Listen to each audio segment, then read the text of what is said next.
اور جو مہذب قوم ہے وہ قانون اور اس پہ مذہب پر یا فیئرنیس پر قائم ہوتا ہے۔ اسلام سے قبل جو ہے رواج پر ہوتا تھا، عورت کو حقوق نہیں ملتے تھے۔ اسلام نے، بلکہ ہر مذہب میں کہوں گا، انہوں نے دوبارہ ان کو حقوق پر قائم کیا۔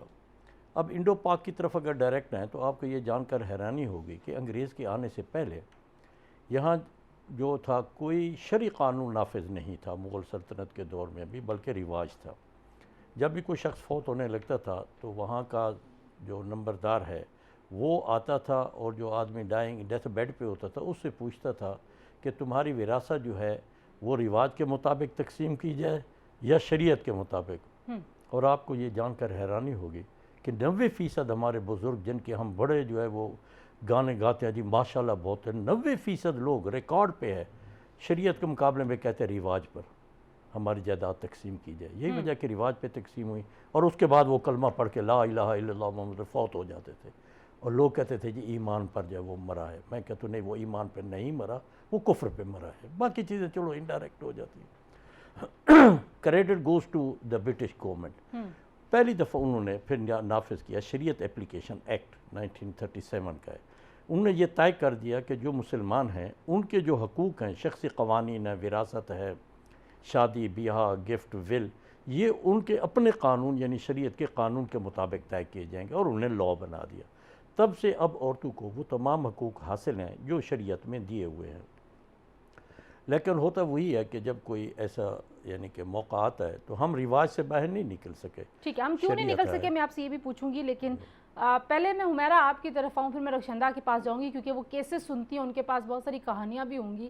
لیکن حمیرہ، کیوں سماج میں، جیسے ڈاکٹر صاحب کہہ رہے ہیں ہم رواجوں سے نہیں نکل سکے، باقی تو میں جیسے کہہ رہی ہوں ہر چیز میں عورت نے جو اس کا حق انتخاب اللہ تعالیٰ نے اس کو دیا ہے، آپ اس کے اوپر بھی تنقید کرتے ہیں، آپ اس کو وہ حق بھی نہیں دیتے جو اس کو خلا کا بنیادی حق ہے، آپ اس کو وہ بھی نہیں دیتے، وراثت کا جو حق ہے وہ بھی نہیں آپ دیتے۔ باقی جو معاملات ہیں جہاں آپ نے کرٹیسائز عورت کو کرنا ہو یا اس کا رستہ روکنا ہو، وہاں مذہب کا غلط استعمال ہوتا ہوا بے دریغ دیکھتے ہیں ہمارے معاشرے میں۔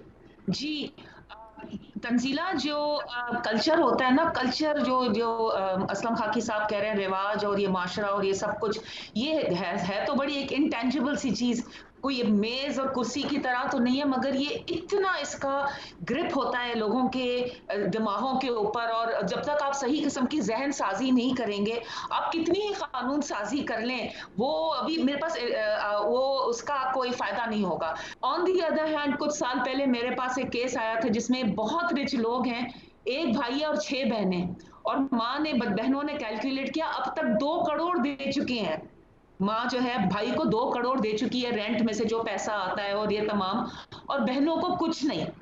تو یہ جب یہ 498A تعزیرات پاکستان میں، یہ جب 2011 میں امینڈمنٹ لے کے آئے کہ جی اب جب عورت کو آپ انہیریٹنس نہیں دیں گے تو ہم اس کو کرمنلائز کریں گے اس ایکٹ کو، لیکن میں آپ کو ایک بات بتاؤں، ذہن سازی کچھ اس طرح سے ہوئی بھی ہے کہ کوئی اس کو استعمال نہیں کرنا چاہتا۔ ابھی یہ عورت بھی میرے پاس آئی، مجھے نہیں پتا تھا کب اس کے بھائی نے حق بخشوائی کروائی، تو میں نے ویسے ہی کہہ دیا، میں نے کہا کہ FIR بھی اس میں کٹ سکتی ہے، کہتی نہیں باجی میں اس سائٹ پہ نہیں جانا چاہتی۔ تو میں ہمیشہ یہ کہتی ہوں، اس وقت بھی میں نے کہا تھا جب یہ پارلیمنٹ میں جانے سے پہلے سٹیک ہولڈرز کی میٹنگ ہوئی تھی، تو میں نے یہی کہا تھا کہ یہ ڈیپریویشن زور کے اوپر نہیں ہوتا، یہ تو آپ نے دیکھا کہ کوئی ہتھوڑے مار رہا تھا کیا، یہ ایموشنل بلیک میل کے تھرو ہوتا ہے۔ آپ بالکل صحیح کہہ رہی ہیں، اور وہ ایموشنل بلیک میل کے سامنے پھر لوگ جو ہیں وہ، تو آپ کتنی قانون سازی کر لیں، جب تک گورنمنٹ اپنے آپ کو کمٹ کر کے سوشل انجینئرنگ اور معاشرے کی اور ذہن سازی نہیں کریں گے تو یہ آپ کے قوانین دھرے کے دھرے رہیں گے۔ اچھا، بہت خوبصورتی سے آپ نے اسی طرف نقطہ لے کے آپ آئی ہیں حمیرہ، جہاں میں گفتگو کو لے کے جانا چاہ رہی تھی رخشندہ کے پاس، کہ ہم بچپن سے ہی لڑکی کو یہ کہہ دیتے ہیں کہ آپ کا تو کوئی اور گھر ہے، ماں باپ کا گھر جو ہے یہ تو الٹیمیٹلی بیٹے کو جائے گا یا پوتے کو جائے گا، تو لڑکیوں کا جو احساس ملکیت ہے بچپن سے ہی وہ پنپتا ہی نہیں اس طرح سے، ان کو اجازت ہی نہیں ہوتی کہ وہ یہ سوچیں کہ وہ کچھ اون کر سکتی ہیں۔ رخشندہ، کچھ قوانین کی ترامیم کا ذکر کیا حمیرہ نے، ہم نے دیکھا کہ جو موجودہ حکومت جب آئی تو انہوں نے بڑا زور دیا اس بات کے اوپر کہ وراثت سے خواتین کو محروم کرنے کی کسی کو اجازت نہیں دی جائے گی۔ میں اس ایک کوٹ سے اپنی بات شروع کروں گی، کیونکہ دیکھیں اومبڈس پرسن تو میں پچھلے 2 سال سے ہوں، لیکن میں نے کوئی تقریباً میرا یہ 29واں سال ہے کہ میں نے as a pro bono lawyer یا ایکٹیوسٹ کے طور پہ جو کام کیا، تو اس میں بارہا یہ کیسز جو تھے وہ ایک جگہ، ایک صوبے کے ایک کونے سے لے کے دوسرے کونے تک میری نظر سے گزرے۔ کورٹ میں جو آپ سے کہہ رہی ہوں، ابھی ریسنٹلی میں ایک خاتون کی پراپرٹی کے کیس میں اسٹیٹمنٹ ریکارڈ کر رہی تھی، تو میں نے ان سے کہا کہ آپ کو معلوم نہیں ہے کہ آپ کا جائیداد میں شیئر کیا ہے؟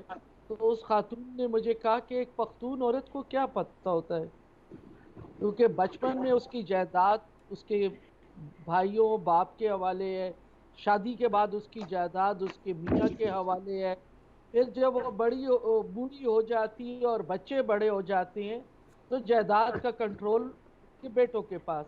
تو آپ سوچیں کہ یہ بہت ہی ایک عام پختون عورت نے مجھے جب یہ جملہ کہا تو وہ اس سے آپ کو اسٹیٹ آف ویمن رائٹ جو ہے وہ کلیئرلی سمجھ آ جاتا ہے۔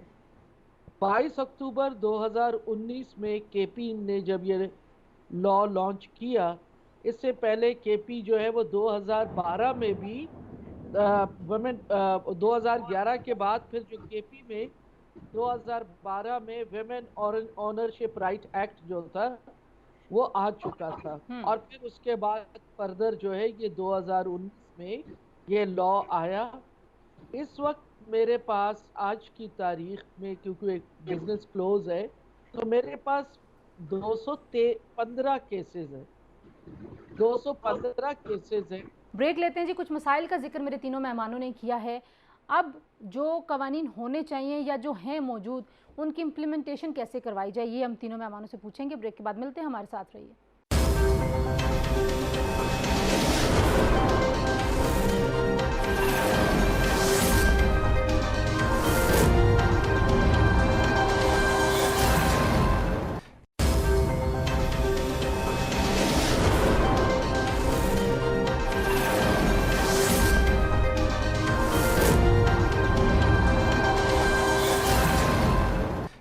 جی، پروگرام میں ایک بار پھر آپ کو خوش آمدید کہتے ہیں، اور بات ہم کر رہے ہیں کیوں سماج جو ہے وہ خواتین کو وراثت سے محروم کرتا ہے، جبکہ مذہب اور قانون دونوں میں اس حق کی یقین دہانی بھی کرائی ہے، اس حق کا تحفظ بھی موجود ہے۔ تو ڈاکٹر اسلم، ابھی آپ نے دیکھا بہت ساری جو چیلنجز ہیں جو فیلڈ میں، ظاہر آپ خود بھی کیسز بھی سنتے رہے ہیں، کیسز لڑتے رہے ہیں، پھر آپ نے شریعہ کے تمام مسائل کو بھی دیکھا ہوا ہے، تو چیلنج ہے کیوں؟ مسئلہ کیا ہے؟ لوگ جو ہیں وہ شروع سے ہی بیٹیوں کو، جیسے میں کہہ رہی ہوں، اس بات کے لیے تیار کرتا ہے معاشرہ کہ تمہارا تو یہ گھر نہیں ہے، تمہارا گھر تو کوئی اور ہے، اور یہ تو بیٹے کا ہی ہے، اور پھر وہ بڑے آرام سے بخش دیتی ہیں۔ بعد میں، جیسے حمیرہ نے بھی یہ کیس بتایا، بعد میں سالوں بعد پھر ان کو ریئلائز ہوتا ہے، یا ان کے بچے جوان ہوتے ہیں، پھر ان کو ریئلائز ہوتا ہے کہ شاید ہم نے اپنا حق چھوڑ کے غلطی کیا، لیکن جذباتی طور پہ ان کو بلیک میل کیا جاتا ہے۔ تو اس کو ہم کہیں کہ یہ راضی برضا ہوتا ہے؟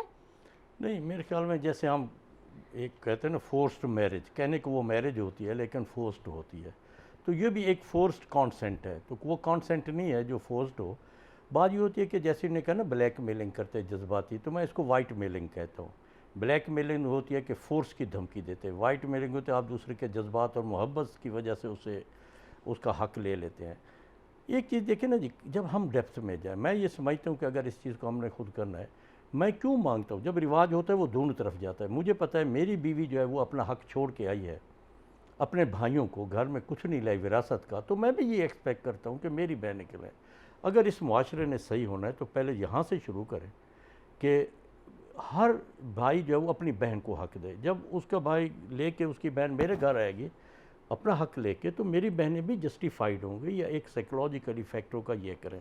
یہ والدین کے اوپر کتنی ذمہ جی، داری؟ والدین پر بھی ہے اور ہم پر بھی ہے نا جی۔ کہ دوسری ہے کہ جب میں یہ کہہ رہا ہوں، اچھا دوسری جو چیز ہے، اگر آپ دیکھیں تو اس کی کئی ورائٹیز ہیں ان کو حق سے محروم کرنے کی۔ پہلے تو اپنی زندگی میں ہی والدین جو ہے ہبہ کر دیتے ہیں، ایسی مثالیں بھی ہیں، بیٹوں کے نام کر دیتے ہیں تاکہ مسئلہ ہی نہ ہو، خاص طور پر شادی سے پہلے۔ اچھا، اس کے بعد شادی کے وقت بھی جب وہ رخصت کر رہے ہوتے ہیں، اس سے پہلے وہ بہنوں سے لکھوا لیتے ہیں، بھائی یا والدین لکھوا لیتے ہیں۔ تیسرا وہ ہوتا ہے کہ بعد میں بھی کسی ایسی صورت اگر ہوتی ہے، جیسے ہے کہ والد فوت ہو گیا ہے، تو وہ بھائی جو ہے وہ بہنوں سے جا کے لکھوا لیتے ہیں۔ اسی طرح جسٹس افضل اللہ صاحب چیف جسٹس تھے، ان کے سامنے ایک کیس پیش آیا تو انہوں نے پوچھا بھائیوں سے بھی یہ بہنیں تمہیں کیوں لکھ دیتی ہیں ہر وقت کہ ہمارے ہاں رواج ہے، بہنیں جی محبت کی وجہ سے لکھ دیتی ہیں، انہیں محبت ہوتی ہے بھائیوں سے. تو انہوں نے کہا جی I wonder that the love always flows from sister to brother and not vice versa, کہ یہ ہمیشہ بہنیں کی ہی محبت بھائیوں کی، کبھی بھائی بھی تو اپنی جائیداد لکھ دے کہ ہمیں بہنوں سے محبت ہے. یہ وہی بلیک میلنگ یا وائٹ میلنگ ہے. اس کا جو ہے ایک علاج جو ہے وہ میرے خیال میں لاء میں یہ ہونا چاہیے کہ کسی خاتون کی کوئی جائیداد شادی سے پہلے نہیں جو ہے اس سے لکھوایا جا سکتا، سرنڈر کرایا جا سکتا، چاہے اس کا باپ زندہ ہو یا مر گیا ہو اور بھائی لکھوا رہے ہو. ہاں اگر کوئی ایکسٹراڈنری حالات ایسے ہیں، کوئی زمین کو اکٹھا کرنا ہے، کوئی اور نئی چیز کرنی ہے، تو سول کورٹ سے جو اس کی اجازت لی جائے. ٹھیک ہے، وہ پھر دیکھے گی اور پھر دیکھے گی کہ جتنی مالیت کی جائیداد ہے کیا اس کے بدلے اور کوئی جائیداد لی جا رہی ہے. جیسے گارڈین وارڈ ایکٹ میں ہوتا ہے، مائنر کی جائیداد اگر کوئی گارڈین بیچنا چاہتا ہے تو سول کورٹ سے وہ اجازت لیتا ہے. تو ایک تو یہ ہے. دوسرا یہ ہے کہ جی کسی وقت بھی عورت چیلنج کر سکتی ہے، جیسے انہوں نے کہا 16 سال کی لڑکی ہے اور اس کا حق انہوں نے لکھوا لیا تھا اس وقت، تو اس پہ یہ لمیٹیشن ایکٹ نہ ہے جی آپ چپ تھی 10 سال ہو گئے 20 سال ہو گئے. نہیں، کوئی بھی اس طرح سے جو گفٹ ہے یا لکھوائے جب تک وہ جو ٹرانسفرنگ اتھارٹی ہے وہ سول کوڈ کا. اچھا میں نے وے فارورڈ پہ کیونکہ اگلے سیگمنٹ میں آپ سے پوچھنا ہے تو آپ مزید بھی جو آپ کو تجاویز ہیں وہ بھی دیجیے گا. رخشندہ آپ کے خیال میں چیلنج کیوں ہے اتنا؟ ایک تو آپ نے کہہ دیا ہے کہ یہ پورا کا پورا انا کا مسئلہ پورے معاشرے کا، لیکن اس میں ذہن سازی کس کی کرنی چاہیے؟ عورت کی ذہن سازی کرنی ہے، پورے سماج کی ذہن سازی کرنی ہے؟ ڈاکٹر اسلم کہہ رہے ہیں کہ بھائیوں سے بہنوں کو محبت ہوتی ہے، بھائیوں کو بھی تو محبت ہوتی ہے نا، اور سب سے بڑھ کے والدین کو منصفانہ قسم کی محبت کیوں نہیں ہوتی؟ بیٹی کو کہتے ہیں تمہیں تعلیم دے دی، جہیز دے دیا، بس کافی ہے، ورثہ تو ہم اپنے بیٹوں کو دیں گے کیونکہ گھر انہوں نے بنانا ہے، بیٹی نے کون سا گھر بنانا ہے، یہ بزنس کرنا ہے. دیکھیں اب یہ کچھ معاملہ اتنا آسان بھی نہیں رہا پراپرٹی کو کسی کے لے لینا، کیونکہ دیکھیں ایک دن جیسے میں کے پی کی مثال دوں کہ ایک دن اخبار میں ایڈ آتا ہے اور دوسرے دن 4 لوگ جو ہے وہ میرے آفس کے باہر کھڑے ہوتے ہیں. تو کافی حد تک خواتین جو ہیں وہ اویئر بھی ہوئی ہیں، اور وہ اب صرف جو انشور کر رہے ہیں نا، ہم خاص طور پہ میں اس وقت گورنمنٹ کو بھی ریپرزینٹ کر رہی ہوں، اسی لیے ہم نے بھی اپنے طور پہ کوشش کی کہ ہر ڈسٹرکٹ میں ایک گورنمنٹ کی طرف سے پرو بونو لائر اور سوشل ویلفیئر کے آفس کے ساتھ اس کو لنک کیا جائے کہ خواتین کی ایکسیسیبلٹی کو انشور کیا جائے. اسی لیے جو اس وقت ہمارے پاس اتنی کم مدت میں جو یہ کیسز آئے ہیں وہ اس نیٹ ورک کے ذریعے آئے ہیں اور پروموشن کے. بیسکلی بینگ اے لائر میں سمجھتی ہوں کہ ذہن سازی ہونی چاہیے. آپ جیسے آج یہ پورا پروگرام کر رہی ہیں، اور لوگ بھی میڈیا نے ایک بڑا رول اس میں پلے کیا ہے، لیکن مین چیز یہ ہے کہ جب بھی کوئی لا آئے اس کے لیے ایک پراپر انفراسٹرکچر موجود ہو. ایسا نہیں ہے کہ لا آ گیا اور لوگ کہے کہ جی ابھی رولز نہیں بنے. لکیلی کے پی میں تو ہم نے اس کے رولز بھی بنا لیے ہیں. اچھا، مین چیز یہ ہے کہ آپ کا جو انفراسٹرکچر ہے وہ ہونا چاہیے. ٹھیک ہے، کاسٹ بھی بچ جاتی ہے اور حیصل بھی بچ جاتی ہے. ٹھیک ہے. اچھا حمیرہ، میرا تقریباً نقطہ کچھ ایسے ہی تھا کہ ایک تو وہ ہیں جہاں پہ کوئی کسی کا حق کے وراثت سے انکار ہوا ہے تو وہ کیس لے کے آئے گا، لیکن اس کو کلچر کیسے بنایا جائے کہ یہ انکار کرنے کی نوبت نہ آئے؟ جو بالکل میں ابھی یہی سوچ رہی تھی کہ تنزیلہ جس طرح آپ یہ آج پروگرام کر رہی ہیں اور جس طرح رخشندہ کہہ رہی تھی، ہمیں اویئرنیس بڑھانے کی ضرورت ہے، کیونکہ کمپلیننٹس کو ہم نے یہ بات بتانی ہے. جس طرح لوگوں کو یہ نہیں پتا، وہ کہتے ہیں ہم نے تو لکھ کے دے دیا اب کیا ہوگا. تو جس طرح اسلم خاکی صاحب کہہ رہے تھے، شاید افضل اللہ صاحب کی ہی یہ رولنگ ہے 1990 سپریم SC1 یہ PLD میں ہے کہ اگر کوئی عورت ریلنکوش کر بھی دیتی ہے، اگر اس نے لکھ کے دے بھی دیا ہے تو that will not be recognized under Pakistani law and it is not recognized under Sharia law either. اور یہ کہ it is against public policy. اور ابھی لیٹسٹ جو 2020 کی ایک اور سپریم کورٹ کی رولنگ آئی ہے، اس میں انہوں نے باقاعدہ کہا ہے کہ جو برڈن آف پروف ہوگا، عورت آ کے کہتی ہے کہ میرے اوپر وہ ڈالا گیا، کیا کہتے ہیں، پریشر ڈالا گیا اور اس میں میں نے لکھ کے دے دیا، تو اگر وہ بندہ کہہ رہا ہے کہ نہیں ایسا نہیں ہے تو بھائی جو ہے اس کے اوپر برڈن آف پروف ہوگا کہ وہ پروف کرے کہ بہن نے واقعی کنسنٹ سے دیا تھا. تو ایک طرح سے جو کمپلیننٹ ہے vis-a-vis courts vis-a-vis the burden of proof اس کا پوزیشن سٹرونگ کر دیا ہے لاء نے. اچھا، ہم نے کچھ قانونی حوالوں سے تو بات کر لی ہے، کچھ اور جو معاملات اس چیز سے جڑے ہوئے ہیں کہ اگر آپ نے عورت کو معاشی طور پر مضبوط کرنا ہے تو اس کے فائدے کیا ہوتے ہیں؟ کیونکہ پاکستان میں خواتین کی حیثیت کے لیے ظاہر ہے آپ کو ایک نیشنل کمیشن بھی بنانا پڑا، بہت سارے قوانین بھی بنانے پڑے. تو یہ جو سماجی حیثیت ہے اس میں انہیریٹنس کا عورت کے پاس ہونا، اپنی جائیداد ہونا، اپنا ذریعہ معاش ہونا کتنا اہم ہے، کچھ اس پہ بھی بات کرتے ہیں بریک کے بعد. جی مہمان ہمارے ساتھ موجود ہیں، ایک بریک لیتے ہیں اور بریک سے جب واپس آئیں گے تو کیسے یہ رول پلے کرتا ہے. انہیریٹنس صرف 2 کنال 4 کنال 5 مرلے کی بات نہیں ہے، بلکہ ایک عورت کو یہ احساس دلانے کی بات ہے کہ جہاں بھی اس کو کوئی کسی گھر سے نکالے گا، جیسے طلاق کے بعد بہت ساری خواتین کو گھر سے نکال دیا جاتا ہے، پھر وہ واپس اپنے والدین کے گھر بھی نہیں آ سکتی ہیں، تو یہ ان کو مضبوط کیسے کرے گا، امپاور کیسے کرے گا، کچھ اس پہ بھی بات کرتے ہیں. ہمارے ساتھ رہیے.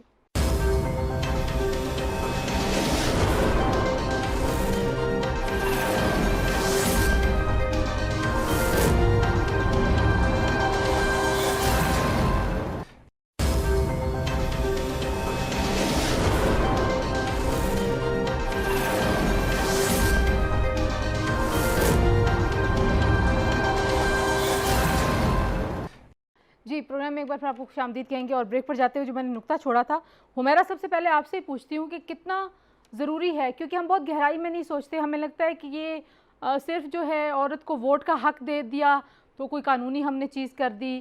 عورت کو اگر اس کا جو طلاق لینے کا حق ہے، جیسے بہت دفعہ نکاح نامے سے وہ بالکل کاٹ ہی دیا جاتا ہے کہ وہ طلاق دے سکتی ہے، یا خلا کے لیے بھی ظاہر اس کو بہت سٹرگل سماجی طور پہ کرنی پڑتی ہے. مذہب نے تو اجازت دی ہے، قانون نے بھی دی ہے.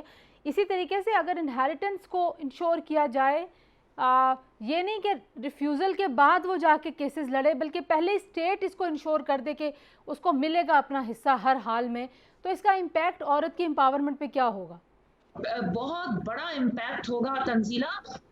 اس کا اتنا بڑا امپیکٹ ہوگا کہ ہم سوچ بھی نہیں سکتے. ابھی اس وقت جو national commission for the status of women کی جو رپورٹ آئی تھی، جو لیٹسٹ رپورٹ تھی، اس میں انہوں نے بتایا تھا کہ صرف 50.6% عورتوں کو پاکستان میں ان کا انہیریٹنس میں حصہ ملتا ہے. بلوچستان میں 100% عورتوں کو نہیں ملتا، اور پنجاب کا تھا 97% women in Punjab don't get their rights. تو یہ تو national commission on the status of women کا وہ تھا، اور اس سے ظاہر ہے ان کی اکنامک، کیونکہ یہ ایک تشدد کا ایک فارم ہے. ڈومیسٹک وائلنس میں جب ہم ٹریننگ دیتے ہیں تو ہم economic violence is a very very important component of domestic violence. جس طرح کچھ سال پہلے میرے پاس ایک لڑکی آئی، اس کا پورا ہاتھ میں اتنا بڑا نیل تھا کہ میں آپ کو بتا نہیں سکتی. تو میں نے کہا کہ جی، وہ کہتی ہے میں نے خلا لینی ہے. تو میں نے کہا آپ کہاں جائیں گی، میں کہاں پہ بھیجوں گی نا جو سمن. تو اس نے کہا کہ ماں باپ کے گھر نہیں جا سکتی کیونکہ میرے بھائی مائنڈ کریں گے. اچھے خاندان کی لڑکی تھی، مطلب کھاتے پیتے لوگ تھے. تو میں نے کہا آپ کے پاس، اس کی پڑھائی جو تھی وہ FA اس طرح پاس تھی، ظاہر ہے اس کے پاس کوئی ہنر نہیں تھا، ایجوکیشن نہیں تھا، اور وہ میاں نے پانی ٹھنڈا نہیں اس نے مانگا تھا، تو پانی اتنا ٹھنڈا نہیں تھا جتنا کہ میاں کو چاہیے تھا. تو اس نے دروازے کے اندر اس کا بازو دے کے بند کر دیا تھا. یہ ورلڈ بینک کے کنسلٹنٹ تھے ماشاءاللہ سے یہ صاحب. تو میں نے کہا جی میں تو نہیں بھیجوں گی آپ کے گھر سمن، جب آپ ادھر ہی مقیم ہیں تو میں نہیں بھیجوں گی. جس نے پانی نہیں ملنے پہ ہی آپ کا یہ حشر کیا، وہ سمن ملنے پہ کیا کرے گا. تو آبویسلی جب عورت کے پاس اکنامک پاور ہو تو اس کے ساتھ لوگ سنبھل کے اس سے بات کریں گے. وہ گھر جب چاہے مرضی چھوڑ کے اپنا کوئی ٹھکانہ وہ اپنا رینٹ آؤٹ کر سکتی ہے، بہت کچھ کر سکتی ہے. تو ڈومیسٹک وائلنس کی one of the biggest reasons is کہ عورت کو جب آپ اکنامکلی پاسماندہ کر دیتے ہیں. یو نو دیٹ لوگوں نے جا کے لینڈ ریکارڈز دیکھے ہیں پاکستان کے، only 2% of land women, only 2% of land in Pakistan is owned by women.